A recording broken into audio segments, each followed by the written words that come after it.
ربنا آتنا في الدنيا حسنة وفي الآخرة حسنة وقنا عذاب النار۔ ربنا اے ہمارے رب، آتنا عطا کر ہم کو، فی الدنیا دنیا میں، حسنتاً بھلائی، وفی الآخرت اور آخرت میں، حسنتاً بھلائی، وقنا اور بچا ہم کو، عذاب النار آگ کے عذاب سے۔ اس دعا میں ایک بندہ مومن کو دنیا اور آخرت دونوں کی بھلائی مانگنے کے لیے کہا جا رہا ہے۔ دنیا کی بھلائی کیا چیز ہے؟ دنیا کی بھلائی صرف دنیا کی نعمتیں ہی نہیں، بلکہ اس سے مراد نیکی کی توفیق بھی ہے، کیونکہ آخرت کی بھلائی اسی پر منحصر ہے۔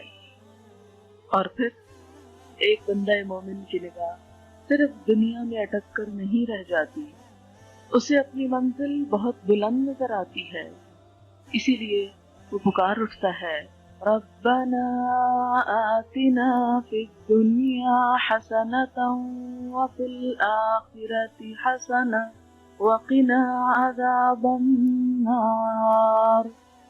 اور صرف بھلائی ہی مانگنے کو نہیں کہا گیا، بلکہ اس کے ساتھ ساتھ آگ کے عذاب سے بچنے کی بات بھی کی گئی، اس لیے کہ جو انسان آگ سے بچا لیا گیا وہی دراصل کامیاب ہوا۔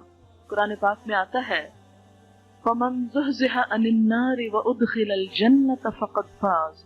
جو شخص آگ سے بچا لیا گیا اور جنت میں داخل کیا گیا وہی دراصل کامیاب ہوا۔ تو اس سے کیا پتہ چلتا ہے کہ صرف دنیا اور آخرت کی بھلائی ہی نہیں، بلکہ آخرت کی رسوائی اور آخرت کے عذاب سے بچنے کی دعا مانگنا بھی بہت ضروری ہے۔